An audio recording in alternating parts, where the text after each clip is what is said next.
Hello नमस्कार दोस्तों, आप लोग का स्वागत है। हम लोग का चल रहा है कक्षा 10वीं का बीईडी गेस पेपर का सॉल्यूशन। और आप लोग जानते ही हम लोग क्या कर रहे हैं। हम लोग का बहुपद है और हम लोग 63 नंबर क्वेश्चन तक कर चुके हैं और हम लोग का अब 64 नंबर क्वेश्चन होगा। स्लाइड पर देख रहे होंगे 65 नंबर क्वेश्चन। ये थोड़ा देखने लायक है, मेरे हिसाब से तो आप लोग कर लिए होंगे। आइए थोड़ा 64 नंबर क्वेश्चन देख लेते हैं। थोड़ा त्रुटि है इसीलिए दिखवा रहे, नहीं तो नहीं दिखाते। आइए देखते हैं। तो आप बुक में देखेंगे 64 नंबर क्वेश्चन, ध्यान से बोल रहा है 4 घात वाले बहुपद कहलाते हैं। पढ़ लिए आप 64 नंबर यहाँ पे है। तो 4 घात वाले बहुपद क्या कहलाते हैं जरा आप बताइए। तो 4 घाती बहुपद कहलाएगा। लेकिन इसमें ऑप्शन आप देखेंगे जरा यहाँ पर तो ए दिया हुआ है। तो ये तो गलत है, सरासर गलत है। 4 घात वाले बहुपद को 4 घाती बहुपद यानी 4 घात वाले बहुपद कहेंगे। तो इसमें जो है ना ऑप्शन गलत है। इसमें द्विघात बहुपद दिया है, गलत होगा। इसमें कोई भी आंसर नहीं होगा। समझ में आ गया। आइए 65 नंबर पढ़ लीजिए साथ में। बोल रहे कौन बहुपद नहीं है। तो यहाँ हम ले चुके हैं 65 नंबर क्वेश्चन ले चुके हैं। ज़रा देखिए तो 65 नंबर में आप लोग ज़रा ट्रिक रिवाइज कर लीजिए। तो ट्रिक क्या था?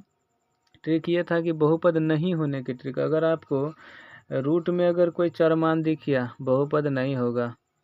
अगर हर में कोई चर मान दिख गया, हम x को ले रहे हैं, अगर हर में दिख गया ये भी बहुपद नहीं होगा। पिछले वीडियो में करा चुके हैं। अच्छा, अगला कंडीशन क्या था? अगर x का घात कोई ऋणात्मक संख्या हो गया ये भी मेरा बहुपद नहीं होगा। अगर x का घात कोई भिन्न संख्या हो गया ये भी मेरा बहुपद नहीं होगा। ये 4 चीज़ें जहाँ आपको देखने को मिले ना, x के स्थान पर a b c d z तक कुछ भी हो सकता है, आप लोगों को पता होगा।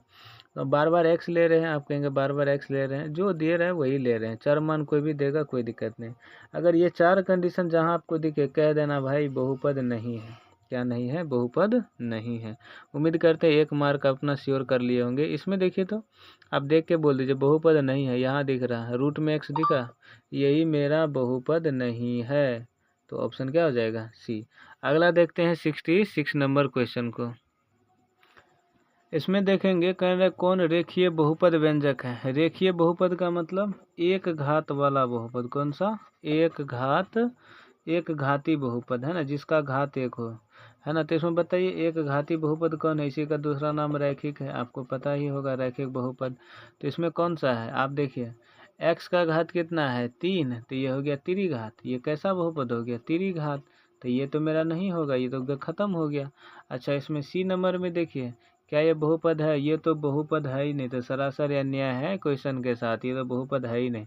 अच्छा, बी नंबर देखिए x का घात 2, ये तो मेरा द्विघात बहुपद है। कैसा बहुपद है? द्विघात। ये तो मेरा द्विघात है, द्विघात बहुपद, ये भी मेरा नहीं होगा। यहाँ देखिए x का घात क्या है? 1। तो यही हो गया मेरा कौन सा? रैखिक बहुपद।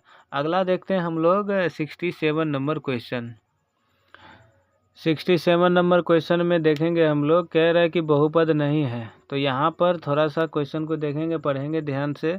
आपको ट्रिक पता ही होगा, पिछला वीडियो, फिर भी हम लिख दे रहे हैं। कहेंगे बार बार एक ही चीज़ लिख रहे हैं। रूट में x नहीं होगा, बहुपद नहीं है। हर में x होगा, बहुपद नहीं है। चर होना चाहिए हर में। अच्छा, और अगला है x का घात कोई क्या बोलते हैं इसको, ऋणात्मक संख्या नहीं होना चाहिए, ये भी बहुपद नहीं होगा। और अगला कंडीशन बोल दीजिए। अगला कंडीशन क्या है कि x का घात कोई भिन्न संख्या नहीं होना चाहिए, भी बहुपद नहीं होगा। 4 कंडीशन ढूंढिए। तो आप पहला ही क्वेश्चन में कह देंगे कि देखिए गुरु यहाँ तो x का घात 2 है, यानी x जो है ना x रूट में है, यही बहुपद नहीं होगा।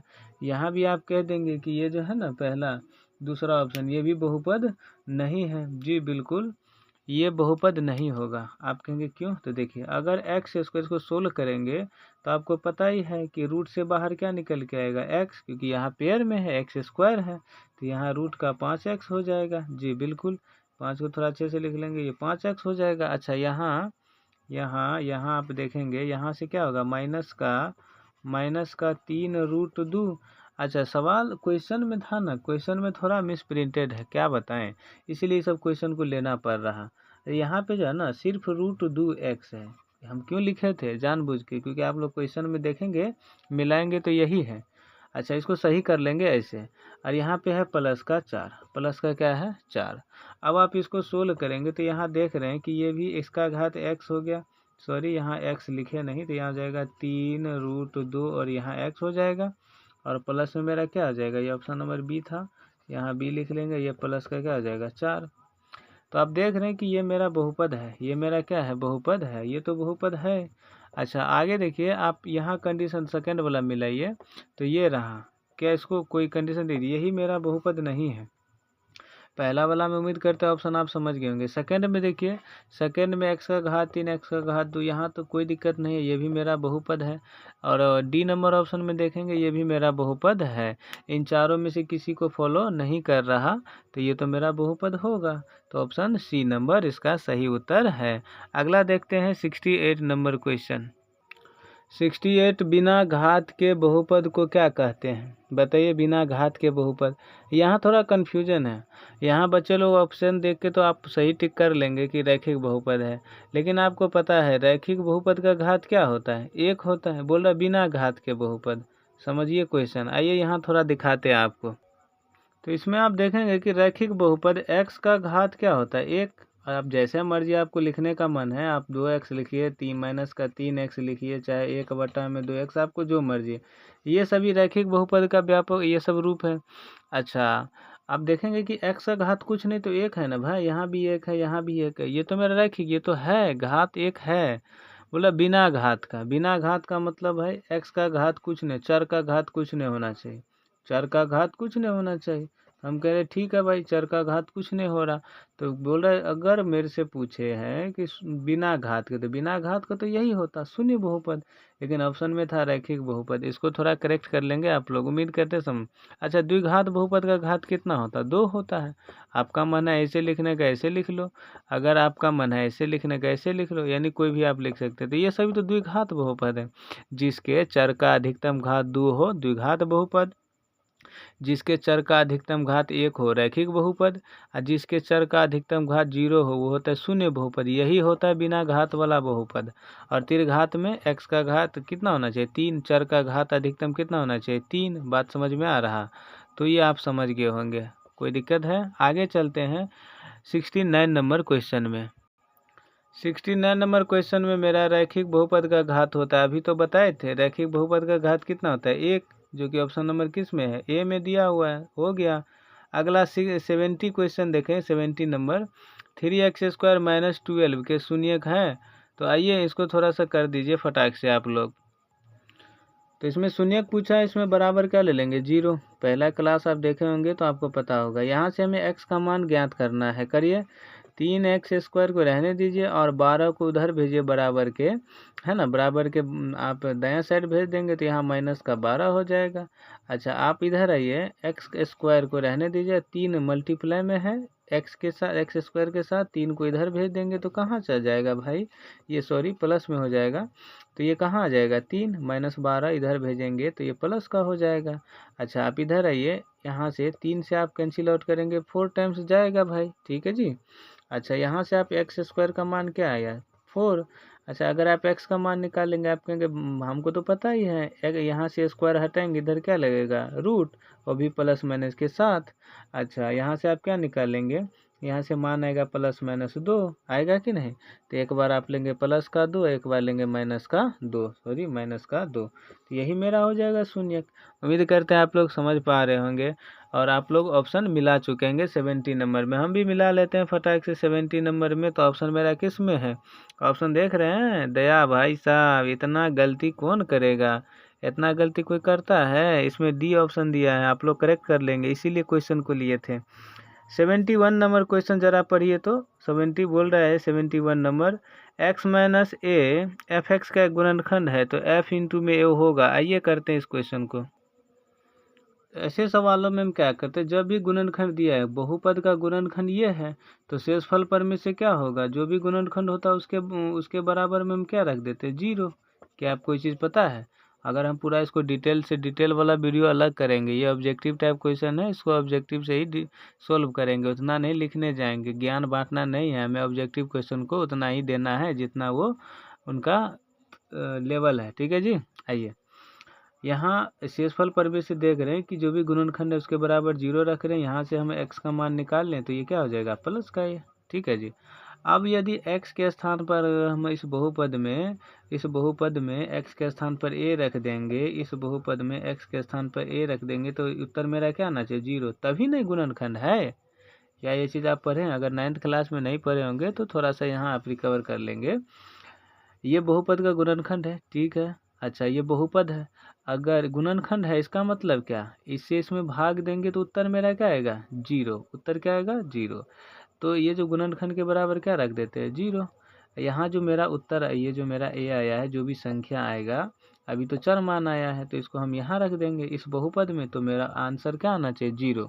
उम्मीद करते हैं समझ गए होंगे, 2 बार समझा दिए। तो f इंटू ए का मान क्या आ जाएगा? 0, जो कि उत्तर मेरा आ चुका है। 71 नंबर मिलाइए। 71 नंबर ऑप्शन नंबर बी दिया हुआ जी। आगे देखते हैं 72 नंबर पर। ये क्वेश्चन, एक त्रिघात बहुपद के शून्यकों की अधिकतम संख्या, बोल दीजिए, हम नहीं बोलेंगे। सी नंबर हो जाएगा, पता है ना जी, 3 होता है। घात n के किसी बहुपद, यानी किसी बहुपद का घात n है, शून्यकों की अधिकतम संख्या क्या होगा? n का मान जो होगा वही हो जाएगा। बात समझ में आ रहा है? अगर n का मान 1 होगा तो बहुपद का शून्यक 1 होगा। n का मान 2 रखेंगे तो बहुपद का क्या हो जाएगा? शून्यक 2 हो जाएगा। अगर n का मान 3 रख देंगे, बहुपद का शून्यक 3 हो जाएगा। बात समझ रहे हैं? 4 रखेंगे, 4 हो जाएगा। तो उत्तर मेरा क्या हो जाएगा? n रखने पर n ही उत्तर आएगा, जो कि ऑप्शन नंबर डी में दिया हुआ है। आगे देख लेते हैं हम लोग 74 नंबर। एक घातीय बहुपद का आलेख। अच्छा, आलेख कैसा होता है? सरल रेखा होता है, आप लोग पढ़े होंगे। इसको ग्राफीय विधि में हल करेंगे तो आप लोगों को पता चल जाएगा, वैसे थ्योरी में आप पढ़े ही होंगे। अच्छा, 75 नंबर क्वेश्चन पर ये x² - 5 के शून्यक है। फटाफट बोल दो, फटाफट बोल दो। डी नंबर दिख गया ना आप लोगों का? सोल्व कर दे क्या? लो भाई, ये भी सोल्व करवाओगे क्या? कर ही देता हूँ। यहाँ पर x² बराबर -5 उधर भेज दीजिए तो प्लस का 5। अच्छा, x का मान निकालिए, स्क्वायर हटाएंगे, यहाँ क्या लग जाएगा? रूट, वो भी किसके साथ? प्लस माइनस के साथ। अब इसी को एक बार लिख लीजिए, प्लस का रूट 5 और एक बार माइनस का रूट 5, ठीक है, जो कि ऑप्शन नंबर किस में है? डी में है। मिला लिए आप। अगला चलते हैं 76 नंबर क्वेश्चन में। सेम क्वेश्चन है 76। बोल रहा है के शून्यक है, बता दो भाई। अब तो बना लोगे यार, ये भी करवाओगे? कर लो भाई। देखिए, हम वही में 75 नंबर में ही वैल्यू पुट कर दिए है ना। यहाँ 3 को इधर भेजिए, प्लस का 3 हो गया। अच्छा, यहाँ x का मान निकालेंगे, इधर स्क्वायर रूट लग जाएगा। अच्छा, यहाँ से एक को क्या आ गया? 3, एक बार माइनस का रूट 3। चलिए, अब हम लोग का बहुपद का ऑब्जेक्टिव टाइप क्वेश्चन खत्म हो चुका है। अब हम लोग अगला चैप्टर करेंगे 2 चर वाले रैखिक समीकरण, ठीक है ना जी। बढ़िया से देखेंगे और आप लोग इस वीडियो को बार बार देखिए, एग्ज़ाम के टाइम बहुत ही मददगार होगा भाई, ठीक है ना। तो इसको सोल्व आप लोग बार बार देखेंगे, सुबह और शाम। ये समझिए दवाई के रूप में आप लोगों का काम करेगा। ऑब्जेक्टिव देखिए और आराम से ऑब्जेक्टिव आप 50 आउट ऑफ 50 जो है ना आपका बन जाएगा। फिर आप बारी आ जाएगा किसका? बारी आएगा जो हम लोग का लघु उत्तरीय दीर्घ उत्तरीय प्रश्न होता है, उसको भी आराम से ले लेंगे भाई। आप इस वीडियो में बने रहिए, उसको भी बढ़िया से लपेट लेंगे। चलिए ठीक है, फिर मौज करिए, क्वेश्चन रिवाइज करिए। मिलते हैं अगले वीडियो में। धन्यवाद।